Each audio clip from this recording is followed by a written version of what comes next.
I would just like to add one little comment on my picture of the eye here.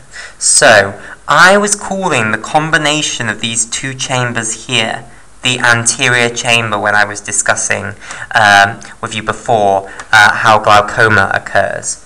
But basically, this chamber between the iris and the cornea, that is the anterior chamber. So, where shall I label this? Okay, so I'll try and squeeze it in here. So this specifically here, this is the anterior chamber.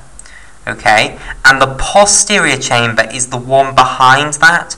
So it's the one between the iris here, and then the suspensory ligaments, the lens, and the ciliary body behind it. Okay, so this is the posterior chamber. So then you might wonder, what's this one back here called?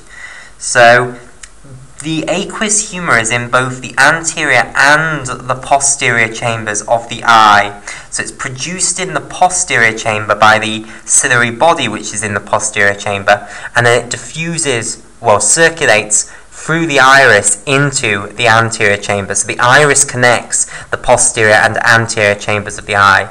This great chamber behind is then known as the vitreous chamber. Okay, so that's just a little bit of a correction to some of the nomenclature that I was using in the previous video. So there are two separate chambers that contain the aqueous humor, the posterior chamber here and the anterior chamber here, and connecting them is this iris, this pupil in between the iris.